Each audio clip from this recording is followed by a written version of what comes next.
Mantap banget nih, bisa nih digas.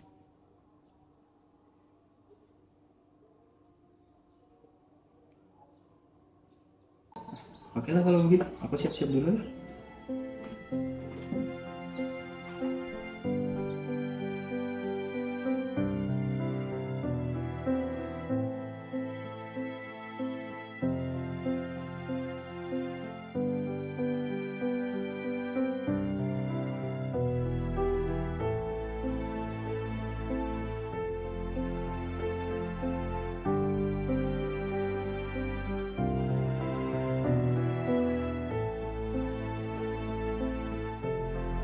Di setiap langkah, kita bukan hanya berjalan untuk diri sendiri, tapi juga untuk saling menguatkan.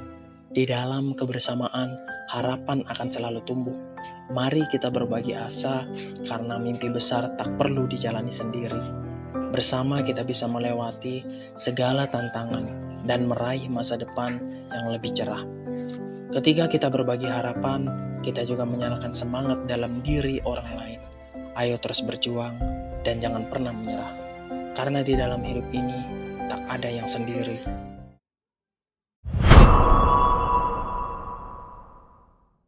Oke, baik semuanya. Pada hari ini kita akan bahas mengenai program kerja kita, yaitu GTS atau Go to School, yang dimana GTS pada tahun 2024 ini kita akan mendatangi 12 sekolah. Besok kita akan datang pada sekolah SMK TI Labaika, yang dimana besok sebelum kita ke SMK TI Labaika, kita diharapkan untuk briefing dulu pagi hari di sini. Kita kumpul dulu, bentuk tim, bagi tim juga, bagi tugas segala macam. Lalu kita bakal berangkat ke SMK TI Labaika. Saya harap besok buat teman-teman bisa menyiapkan dirinya lebih baik lagi dan juga dibaca lagi materi-materinya. Dan mungkin itu aja dari saya. Semangat buat kalian. Sekian dari saya akhiri. Wassalamualaikum warahmatullahi wabarakatuh. Waalaikumsalam warahmatullahi wabarakatuh.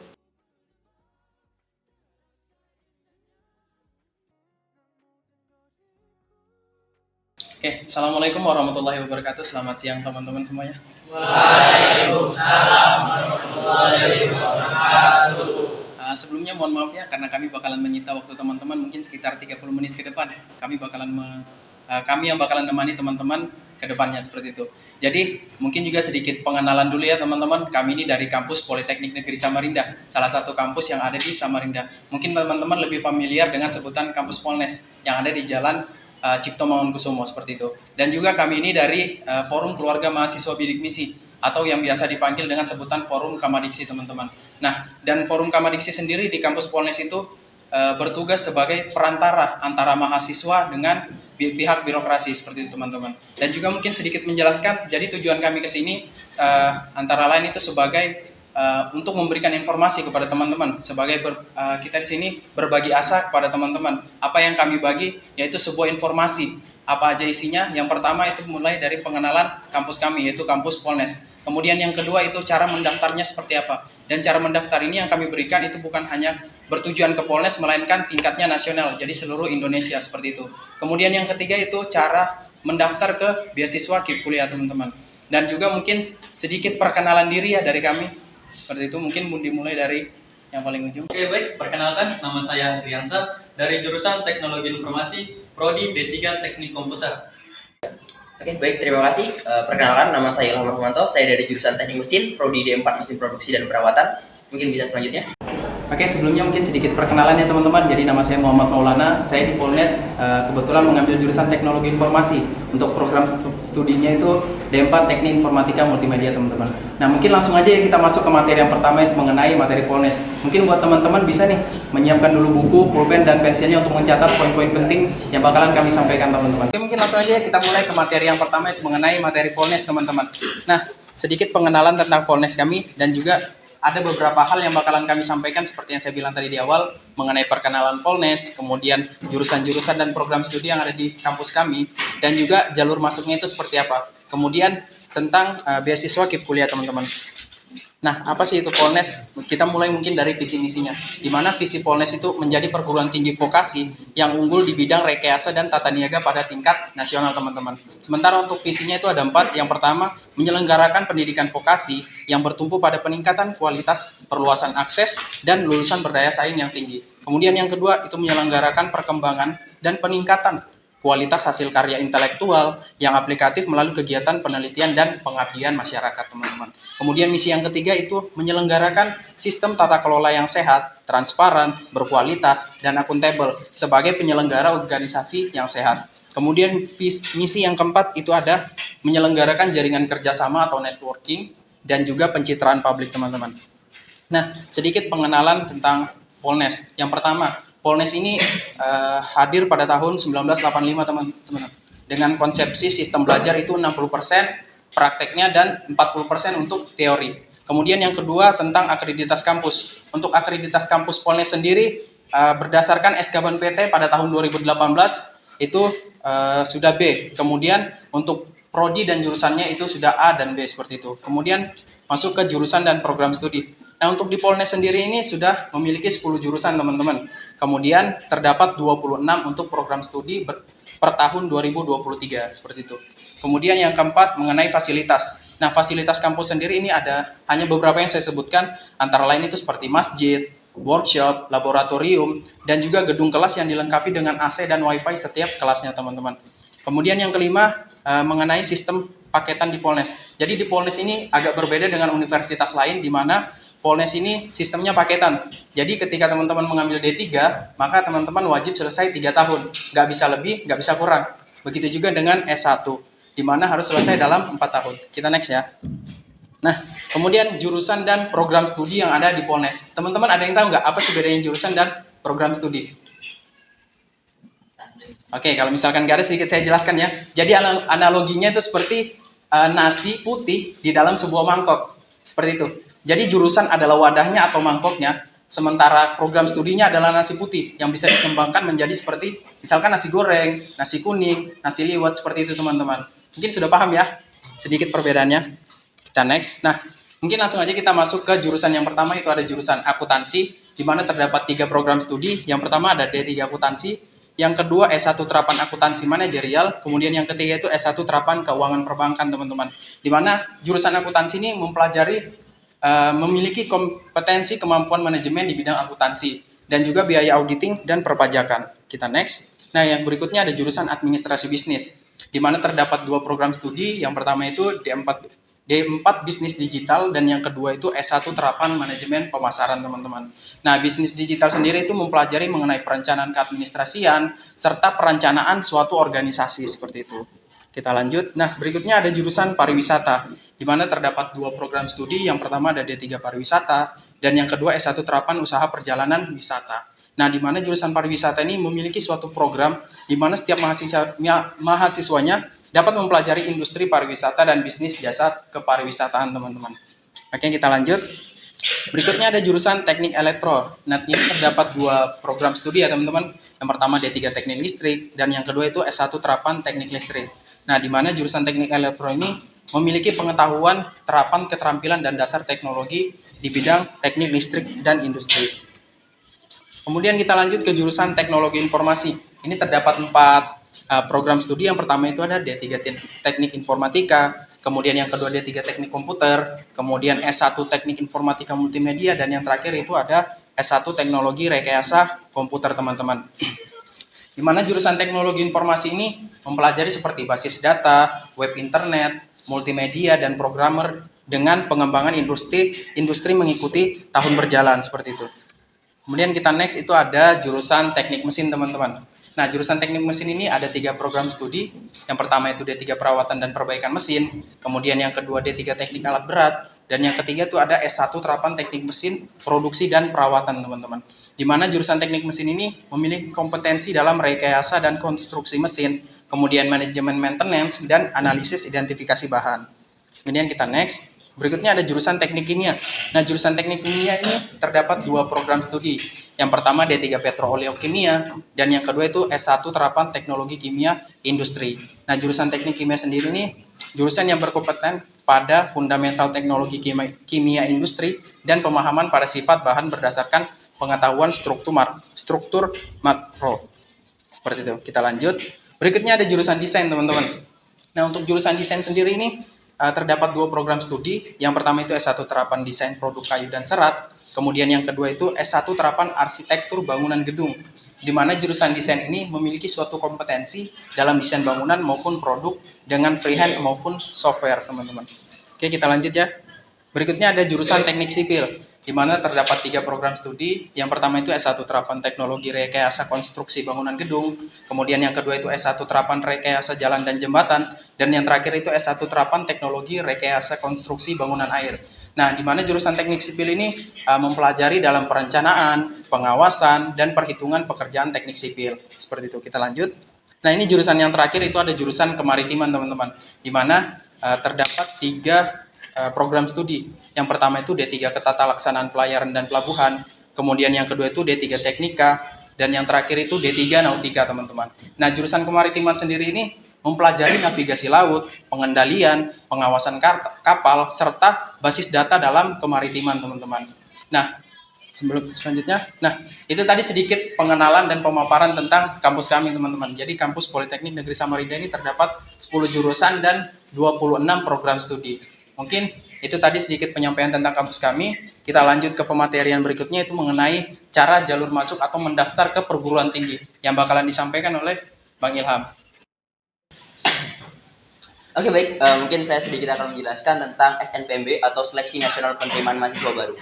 Nah, jadi SNPMB itu adalah Seleksi Nasional Penerimaan Mahasiswa Baru, di mana ini adalah program untuk teman-teman yang SMA, SMK, sederajat itu mendaftar ke perguruan tinggi. Jadi di SNPMB atau Seleksi Nasional Penerimaan Mahasiswa Baru itu pada tahun 2023 itu berubah. Jadi pada tahun 2023 ke bawah itu namanya LTMPT. Yang dulu ada SBMPTN, SNMPTN, sekarang berubah menjadi SNPMB, di mana di situ ada 3 jalur masuk. Yang 2 itu dinaungin sama pusat, yang 1 itu dinaungin sama kampus masing-masing, ya. Jadi yang pertama ada seleksi nasional berbasis prestasi atau berdasarkan prestasi, di mana berdasarkan nilai akademik dan nilai akademik prestasi yang ditetapkan oleh PTN. Nah, ini tanpa biaya. Biasanya ini disebut siswa eligible. Nah, biasanya yang lolos SNBP ini minimum 20% dari kuota kampus. Jadi kuota kampus misalkan ada 100%, 20%-nya harus dialokasikan untuk SNBP. Nah, yang masuk SNBP ini hanya siswa-siswa eligible saja, tidak semua siswa. Kemudian ada SNBT, Seleksi Nasional Berdasarkan Tes, atau yang biasa kita sebut dengan UTBK, Ujian Tulis Berbasis Komputer. Nah, ini kita itu tes dan ada beberapa sub tesnya, ya kan? Kuota minimumnya itu 40% dari kuota pusat, kuota kampusnya itu. Nah, selanjutnya ada mandiri. Seleksi mandiri ini tergantung kampus masing-masing dengan maksimum kuota itu 30%. Seperti itu. Tapi kalau misalkan PTN-nya itu berbadan hukum, maka kuota mandirinya itu sebesar 50%. Nah, kemudian tata caranya pertama single SIS-on atau SSO. Itu pertama sekolah mengisi PDSS, pendaftaran SNBT dan pendaftaran UTBK SNBT 2024. Jadi semuanya, sekolah maupun siswa harus mempunyai akun SNPMB. Jadi sekolahnya buat akun SNPMB, kemudian sekolahnya masukkan PDSS, pangkalan data sekolah dan siswa, lalu kemudian teman-teman ini membuat akun SNPMB-nya, seperti itu. Nah, persyaratan sekolahnya untuk membuat akun SNPMB itu yang pertama harus memiliki NPSN. Jadi sekolahnya harus terdaftar dulu, memiliki nomor pokok sekolah nasional. Kemudian akreditasinya sekolah ada. Ya, dengan untuk SNBP itu akreditasi sekolah A itu 40%, akreditasi B itu 25%, dan akreditasi C itu 5%. Jadi yang bisa masuk di siswa eligible itu misalkan sekolah ini akreditasinya A gitu, 40% dari keseluruhan kuota siswa. Jadi misalkan siswanya ada 100 orang, 40% dari 100 orang itu, jadi 40 orang bisa diajukan sebagai siswa eligible. Itu kuotanya. Kemudian mengisi PDSS, yaitu mengisi pangkalan data sekolah dan siswa. Nah, data yang dimaksud ini disesuaikan dengan data siswa-siswa eligible yang diajukan nanti. Kemudian tahapan SNBP, itu yang pertama adalah pengumuman kuota dari pusat. Kuota dari pusat disesuaikan dengan akreditasi sekolah tadi. Jadi misalkan tadi sekolah akreditasinya A, ya kuotanya adalah 40% dari jumlah siswa di sekolah tersebut. Kemudian registrasi akun sekolah, ya kan, SNPMB tadi saya bilang bahwa sekolah wajib membuat akun SNPMB. Karena jika sekolah tidak membuat akun SNPMB, sekolah tidak bisa mengupload PDSS dan sekolah tidak bisa mengajukan teman-teman menjadi siswa-siswa eligible. Kemudian registrasi akun SNPMB siswa. Jadi ketika sekolah sudah melakukan registrasi akun SNPMB, maka sekolah melakukan registrasi menghimbau siswa untuk melakukan registrasi akun SNPMB. Kemudian pemeringkatan siswa ini disesuaikan tadi 40% terbaik di sekolahnya, di ranking, kemudian diumumkan siapa yang menjadi siswa-siswa eligible tersebut. Lalu setelah sekolah melakukan pengisian PDSS, maka teman-teman bisa melakukan pendaftaran SNBP. Nah, setelah itu teman-teman bisa memilih program studi, lalu teman-teman bisa mengunggah portofolio, lalu bisa seleksi jalur SNBP, kemudian nanti ada pengumuman SNBP dan teman-teman harus daftar ulang di kampus tujuan masing-masing. Kemudian ketentuannya, siswa yang telah dinyatakan lulus seleksi jalur SNBP 2024, SNBP 2023, dan seleksi nasional masuk perguruan tinggi negeri SNMPTN 2022 tidak dapat mendaftar SNBT tahun 2024. Jadi teman-teman yang sudah lolos SNBP nanti, jadi kan teman-teman siswa eligible, terus tuh nanti daftar SNBP. Lalu ketika sudah lolos SNBP dan teman-teman nggak mau ngambil, itu teman-teman tidak bisa mendaftar SNBT atau mandiri di PTN manapun. Jadi bisanya ke swasta. Makanya hati-hati kalau misalkan teman-teman mau memilih program studi di SNBP nanti, pilih yang benar-benar. Jangan ikut-ikutan teman atau jangan tidak sesuai dengan kemauan teman-teman gitu loh. Teman-teman mampu secara finansial dan mampu secara otak, pilih program studi tersebut. Lalu, siswa yang dinyatakan lulus seleksi jalur SNBP 2024 tidak dapat mendaftar seleksi jalur mandiri di PTN manapun. Tadi sudah disebutkan. Kemudian, pilihan program studi, ketentuannya ya. Yang pertama, setiap siswa eligible diizinkan untuk memilih program studi di PTN. Setiap siswa dapat memilih 2 program studi dari 1 PTN atau 2 PTN. Nah, syaratnya, jika teman-teman memilih 2 program studi di PTN yang berbeda, maka teman-teman harus memilih satunya di dalam daerah. Misal, teman-teman mau ngambil kedokteran teman-teman mau ngambil di UGM satunya harus di Unmul atau di ITK misalkan, seperti itu. Jadi satu wajib di Kalimantan atau di daerah asal sekolah masing-masing gitu.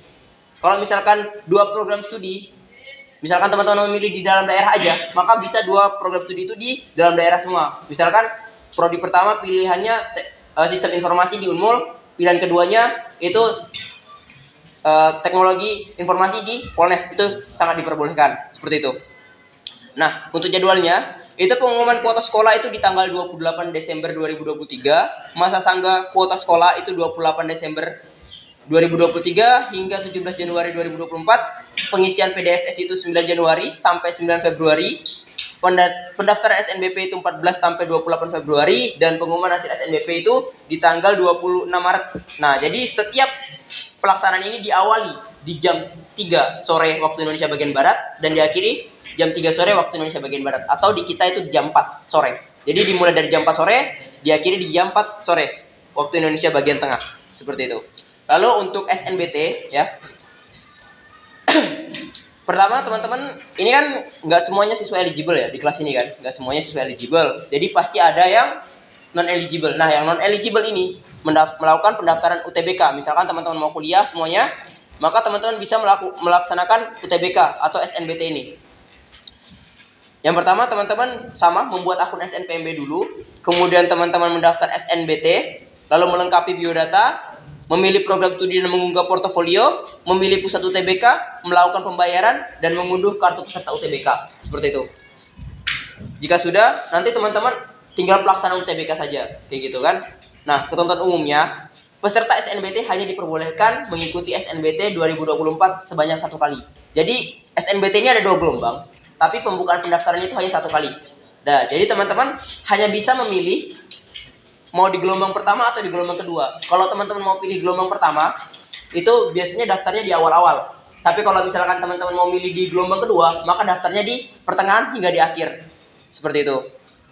Terus tuh, hasil UTBK 2024 hanya berlaku untuk mengikuti SNBT dan penerimaan di PTN tahun 2024. Seleksi jalur SNBT 2024 berdasarkan hasil UTBK dan portofolio bagi peserta yang memilih program studi seni dan atau olahraga. Jadi ketika teman-teman ini memilih program seni dan olahraga, itu ada satu lagi tambahan untuk teman-teman upload. Jadi kalau misalkan yang reguler saja kayak misalkan TI, mesin, itu nggak ngupload portofolio, tapi yang untuk jurusan seni dan olahraga itu diwajibkan mengupload portofolio. Portofolionya itu bisa macam-macam. Jika seni biasanya menggambar, tari atau lain sebagainya. Kalau olahraga itu biasanya disuruh menunjukkan keahlian, misalkan renang, atletik, dan lain sebagainya, seperti itu. Untuk ketentuan tambahannya, siswa yang telah dinyatakan lulus seleksi jalur SNBP, SNBT tahun 2024, SNMPTN 2022 itu tidak diperbolehkan untuk ikut SNBT tahun 2024 ini. Lalu ketika teman-teman nanti sudah lolos SNBT dan teman-teman melakukan daftar ulang, ya kan? Teman-teman lolos nih dan lakukan daftar ulang. Nanti teman-teman nggak bisa ikut seleksi mandiri di PTN manapun kalau sudah melakukan daftar ulang. Karena teman-teman tercatat sebagai mahasiswa baru di sebuah PTN itu lewat jalur SNBT, seperti itu. Persyaratannya, ya, siswa SMA, Madrasah Aliyah, SMK, kelas 12, atau kelas terakhir pada tahun 2024, atau peserta didik paket C tahun 2024 dengan umur maksimal 22 tahun. Jadi yang bisa ikut SNBT itu siswa kelas 12 ataupun paket C dengan maksimal umur 22 tahun. Lalu lulusan SMA, SMK, MA atau paket C tahun 2022 dan 2023 itu juga bisa ikut. Dan teman-teman wajib membayar biaya UTBK kecuali yang mendaftar KIP kuliah dan terdata di DTKS, seperti itu. Nah, untuk pelaksanaan UTBK itu di pusat UTBK atau di subpusatnya. Jadi biasanya di daerah-daerah terpencil itu ada subpusat UTBK. Misalkan pusatnya di UGM gitu kan. Nanti kalau UGM penuh, dialahkan ke sekolah-sekolah yang notabene bisa melakukan UTBK di situ. Jadi nggak mesti harus di kampusnya. Kalau misalkan di subpusatnya ada seperti itu. Untuk materi tes UTBK sendiri itu terdiri dari tes potensial skolastik atau biasa kita sebut TPS. Kemudian ada penelaran matematika, literasi dalam bahasa Indonesia dan bahasa Inggris. Nah, jadi untuk pelaksanaan tesnya juga itu ada 14 hari dan 28 sesi. Satu sesinya itu dua sesinya itu 1 hari gitu. Hasil tesnya itu diberikan di akun SNPMB kalian masing-masing, seperti itu. Nah, ini untuk ketentuan pilihan program studi diperhatikan ya. Setiap peserta bebas memilih program studi di PTN akademik atau PTN vokasi atau PTKIN, seperti itu. Kedua, setiap peserta diperbolehkan memilih maksimal 4 program studi yang terdiri dari 2 program studi akademik sarjana dan 2 pilihan program vokasi, diploma 3 dan diploma 4 atau sarjana terapan dengan ketentuan sebagai nanti saya jelaskan. Terus itu urutan dalam pemilihan program studi menyatakan prioritas pilihan, seperti itu. Jadi gini, dalam SNBT itu kalian diberi kesempatan memilih 4 program studi. Terserah kalian mau pakai 4-4-nya atau hanya memakai 2 atau hanya memakai 1, itu terserah kalian. Jika kalian memilih 4 program studi, maka kalian dikasih kesempatan memilih 2 S1, 1 D4 dan satunya D3. Wajib ada D3-nya 1. Kalau kalian memilih 3 program studi, kalian bisa memilih S1 2, D4 1. Boleh. Kalau misalkan kalian memilih 2 program studi, bebas. Kalian mau S1 kah, 1 dua-duanya atau D4 dua-duanya atau D4 dan S1 itu boleh. Lalu kalau misalkan 1 program studi terserah juga mau milih siapapun. Seperti itu. Nah, usahakan kalau misalkan memilih program studi itu program studi pilihan pertama itu adalah program studi prioritas gitu. Misalkan kita mau sistem informasi di Unmul S1 kan. Lalu pilihan keduanya kita mau D4 teknologi informasi di Polnes, boleh. Lalu ketiganya D4 teknik listrik, boleh. Ketiganya D3 alat berat, nah boleh seperti itu. Atau 2 S1, 1 D4, 1 D3, seperti itu juga boleh. Seperti itu teman-teman. Nah, untuk pendaftaran UTBK sendiri itu di tanggal 21 Maret hingga 5 April 2024. Kemudian pelaksanaan UTBK gelombang 1 ya. Itu 30 April 2 sampai 7 Mei. Lalu pelaksanaan UTBK gelombang 2 itu 14 sampai 20 Mei. Pengumuman hasilnya itu di 13 Juni dan masa unduh sertifikat UTBK itu di tanggal 17 sampai 31 Juli 2024. Sama, semua kegiatan diawali di jam 3, diakhiri di jam 3 sore. Jadi, misalkan kita di waktu Indonesia bagian tengah, itu di jam 4 sore, diakhiri di jam 4 sore juga, seperti itu. Nah, mungkin dari saya cukup sekian. Jika ada pertanyaan, silakan angkat tangan. Oh ya, silakan. Nama saya Nidis Syara. Sekarang saya kan jurusan PKJ nih Kak. Boleh nggak saya minta saran rekomendasi jurusan yang cocok buat kami untuk melanjutkan ke perguruan tinggi? Oke, mungkin pertanyaannya bagus sekali ya. Jurusan TKJ yang minta rekomendasi untuk ke perguruan tinggi. Nah, berhubung saya ini dari jurusan mesin dan mungkin bukan kemampuan saya untuk menjawab hal tersebut, kita ada abang saya yang mungkin lebih berpengalaman lah di bidangnya. Mungkin saya persilakan Bang Maulana untuk menjelaskan.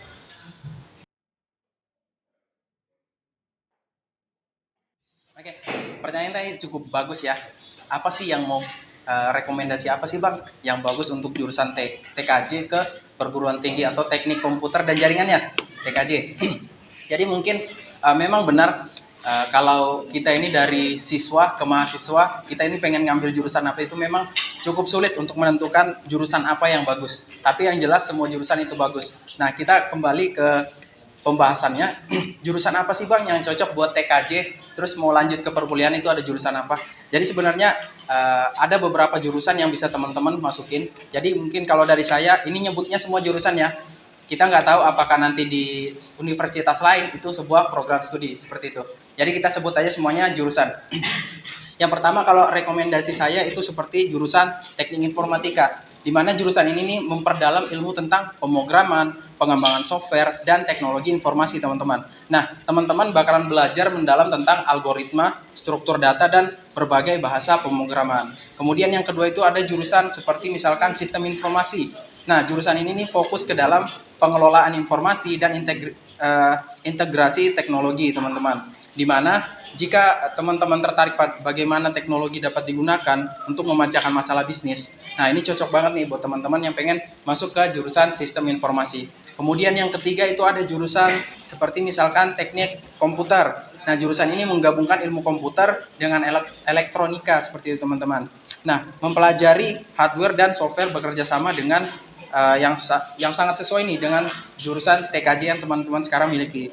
Kemudian yang keempat itu misalkan seperti jurusan keamanan cyber. Ini juga cukup baik buat jurusan TKJ. Di mana buat teman-teman yang tertarik ini bakalan mempelajari tentang keamanan jaringan, kemudian perlindungan data, dan jurusan ini masih sangat relevan. Teman-teman bisa belajar tentang melindungi sistem dan serangan cyber. Nah itu tadi mungkin sedikit tentang rekomendasi jurusan-jurusan yang bisa teman-teman masuki nantinya di perguruan tinggi. Nah, tapi kembali lagi teman-temannya, jurusan itu kembali ke minat teman-teman itu di mana. Entah minatnya mungkin mau keluar dari jurusan TKJ, atau mungkin nanti ada hobinya tentang TKJ dan lain-lainnya, itu kembali semua ke teman-teman. Teman-teman bisa melihat mulai dari minat, hobi, atau prospek kerjanya ke depan seperti apa. Tetapi untuk jurusan TI atau TKJ itu prospeknya ke depan itu sudah pasti sangat baik. Dan TKJ ini nggak bakal pernah mati. Kenapa? Dia hanya mati ketika internet itu sudah nggak ada. Benar kan ya? Apalagi kita ini sekarang teknologi adalah yang utama seperti itu. Mungkin terjawab? Oke, kalau terjawab kita lanjut ya ke materi berikutnya mengenai materi KIP kuliah yang bakalan disampaikan oleh Bang kita, Bang Adrian. Oke, baik, kita langsung ke materi KIP Kuliah Merdeka. Nah, apa sih itu KIP Kuliah? Nah, kartu KIP Kuliah itu merupakan Kartu Indonesia Pintar atau disingkat dengan KIP Kuliah yang merupakan program pemerintah Indonesia dalam rangka memberikan kesempatan bagi calon mahasiswa yang tidak mampu untuk mendaftar ke perguruan tinggi negeri maupun swasta selama batas waktu yang telah ditentukan, yaitu 8 semester untuk program Diploma 4 dan S1 selama 4 tahun. Dan 6 semester untuk program Diploma 3 selama 3 tahun dengan ketentuan penerima beasiswa berstatus sebagai mahasiswa-mahasiswi aktif. Nah, selanjutnya kita masuk pada persyaratan umum KIP kuliah. Nah, yang pertama, siswa SMA atau sederajat yang lulus atau akan lulus pada tahun berjalan atau telah dinyatakan lulus maksimal 2 tahun sebelumnya, serta memiliki NISN, NPSN, dan NIK yang valid. Lulusan 2024, 2023, dan 2022 bisa mendaftar KIP kuliah 2024. Nah, yang kedua, memiliki potensi akademik baik tetapi memiliki keterbatasan ekonomi yang didukung bukti dokumen yang sah. Nah, yang ketiga, lulus seleksi penerimaan mahasiswa baru dan diterima di PTN atau PTS pada prodi dengan akreditasi A atau B dan dimungkinkan dengan pertimbangan tertentu pada prodi dengan akreditasi C. Nah, yang keempat, belum pernah menerima KIP kuliah atau bidik misi di tahun sebelumnya. Nah, selanjutnya kita masuk pada persyaratan ekonomi KIP kuliah. Nah, yang pertama, persyaratan ekonomi penerima KIP kuliah Merdeka adalah mahasiswa yang berasal dari keluarga miskin atau rentan miskin yang dibuktikan dengan mahasiswa pemegang atau pemilik Kartu Indonesia Pintar pendidikan menengah masuk dalam data terpadu kesejahteraan sosial atau disingkat dengan DTKS atau menerima program bantuan sosial yang ditetapkan oleh Kementerian Sosial seperti Bansos Program Keluarga Harapan atau disingkat dengan PKH. Selanjutnya Bansos Penerima Bantuan Iuran Jaminan Kesehatan PBIJK dan Bansos Bantuan Pangan Non-Tunai BPNT. Nah, yang kedua, masuk dalam kelompok masyarakat miskin atau rentan miskin maksimal pada desil 3. Data Pensasaran Percepatan Penghapusan Kemiskinan Ekstrim atau P3KE yang ditetapkan oleh Kementerian Koordinator Bidang Pembangunan Manusia dan Kebudayaan. Dan yang ketiga, mahasiswa dari panti sosial atau panti asuhan. Nah, yang keempat, jika calon penerima tidak memenuhi salah satu dari 4 kriteria yang saya sebutkan tadi, maka tetap dapat mendaftar KIP kuliah selama memenuhi persyaratan miskin rentan miskin sesuai dengan ketentuan yang dibuktikan dengan yang pertama, bukti pendapatan kotor gabungan orang tua wali paling banyak Rp4.100.000 setiap bulan atau pendapatan kotor gabungan orang tua wali dibagi jumlah anggota keluarga paling banyak Rp750.000 dan bukti keluarga miskin dalam bentuk surat keterangan tidak mampu atau SKTM yang dikeluarkan minimum tingkat desa atau kelurahan untuk menyatakan kondisi suatu keluarga. Nah, kita masuk keuntungan KIP kuliah. Apa aja sih keuntungan dari KIP kuliah itu? Nah, yang pertama, gratis biaya pendaftaran jika pendaftaran SNBT jika terdata DTKS. Nah, yang kedua, bebas biaya pendidikan atau bebas biaya UKT. Nah, sebagai contoh teman-teman, di sini pembayaran SPP. Begitu teman-teman. Nah, yang ketiga, mendapatkan uang saku sebesar Rp800.000 sampai dengan Rp1.400.000 per bulan atau Rp4.800.000 sampai dengan Rp8.400.000 per semester. Contohnya seperti khusus daerah Samarinda nih, untuk uang sakunya per bulan itu Rp1.100.000 atau Rp6.600.000 per semester. Begitu teman-teman. Nah, selanjutnya cara mendaftar KIP kuliah. Yang pertama, buka laman KIP kuliah Kemendikbud.go.id apabila sudah memiliki akun 2022-2023. Klik tombol login, tetapi jika belum memiliki, klik tombol daftar baru. Nah, yang kedua, buat akun dengan isikan data NIK, NPSN, dan NISN. Nah, yang ketiga, isi email aktif untuk pengiriman akun. Disarankan akun email Gmail milik pribadi. Buka email dari KIP kuliah dan login di laman KIP kuliah. Email dikirimkan maksimal 1 kali 24 jam. Nah, yang keempat, setelah menerima email, silahkan login dan memasukkan data-data yang diminta. Nah, selanjutnya, mengisi tab komponen keluarga dengan data sebenarnya. Nah, di komponen keluarga ini, kita diminta untuk foto bersama keluarga. Contohnya seperti foto bersama orang tua kita. Nah, yang keenam, mengisi tab komponen ekonomi dengan data sebenarnya. Nah, di sini kita disuruh untuk meminta foto surat keterangan tidak mampu atau SKTM kita. Nah, yang ketujuh, mengisi tab komponen rumah dengan data sebenarnya. Nah, di sini kita disuruh untuk memoto rumah kita mulai dari tampak depan, belakang, ruang tamu, dan lain sebagainya. Nah, yang kedelapan, mengisi tab komponen aset dengan data sebenarnya. Nah, komponen aset ini kita itu disuruh meminta aset-aset kita. Contohnya seperti kendaraan, handphone, dan lain sebagainya. Nah, pada yang kesembilan, mengisi tab komponen rencana dengan data sebenarnya.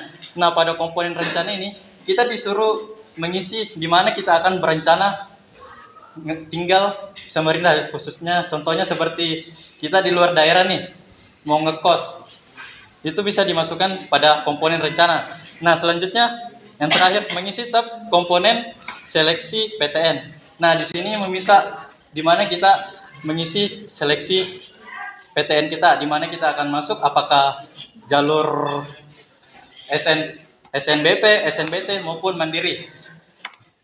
Nah, mungkin itu sekian dari materi KIP kuliah. Apakah ada yang mau bertanya? Oke, silakan. Perkenalkan, nama saya Muhammad Rizky. Saya ingin bertanya, jujur materi yang disampaikan sudah sangat detail sekali Kak. Cuma namanya manusia kan, tempatnya lupa. Nah, saya mau nanya Kak, di mana tempat buat kami nanya-nanya nih Kak, selain hari ini. Oke, terima kasih, pertanyaan yang sangat bagus. Saya jawab ya. Nah, teman-teman bisa bertanya melalui IG Forum Kamadiksi. Di situ bisa bertanya melalui lewat DM IG atau lewat WA. Juga bisa karena sudah tersedia nomor WA dan juga bisa lewat saluran WA dengan nama KIP Kuliah 2024 yang foto profilnya HUT RI ke-79. Dan juga bisa lewat Telegram namanya KIP Kuliah 2024, foto profilnya Pak Presiden pegang kartu KIP Kuliah. Nah, teman-teman bisa bertanya di situ melalui seputar gimana cara mendaftar KIP Kuliah, gimana cara mendaftar NPMB, dan lain sebagainya. Mungkin jawabannya terjawab? Oke, mungkin ada yang mau bertanya lagi? Oke, nggak ada ya? Mungkin sekian dari materi KIP Kuliah, mungkin langsung dilanjutkan. Oke, mungkin itu tadi ya teman-teman sedikit pematerian dari kami mulai dari pengenalan kampus, kemudian cara mendaftarnya seperti apa, dan juga tentang KIP Kuliah. Sama tadi sedikit menambahkannya, jadi tadi kami sudah menyediakan itu mulai dari DM IG kalian bisa, kemudian bisa chat secara langsung lewat WhatsApp juga bisa, terus melalui saluran yang ada di WA itu juga bisa, dan yang terakhir itu ada yang dari grup Telegram. Di situ teman-teman bisa semua nanya seputar KIP Kuliah, ataupun kalau kalian mau nanya tentang cara mendaftarnya seperti apa juga bisa banget nih teman-teman. Nah, dan juga mungkin sedikit note nih dari kami teman-teman. Jadi ini sering sekali terjadi untuk calon mahasiswa baru itu sering sekali terjadi yang namanya penipuan. Dimana sering sekali ada yang namanya isu, ayo ikut kami, nanti bakalan langsung masuk nih. Atau mungkin lewat kami aja untuk mendaftar KIP-nya, nanti bakalan langsung masuk dengan catatan bayar sekian. Ya, untuk hal ini sudah harus dihilangkan teman-teman karena informasi-informasi valid itu sudah sangat banyak sekali mulai dari sosial media dan juga makanya kami turun ke sekolah-sekolah untuk memberikan informasi ini teman-teman untuk menghindari oknum-oknum nakal yang tidak bertanggung jawab seperti itu. Mungkin sekiannya dari kami cukupkan. Sebelumnya kami ucapkan terima kasih. Wassalamualaikum warahmatullahi wabarakatuh. Waalaikumsalam.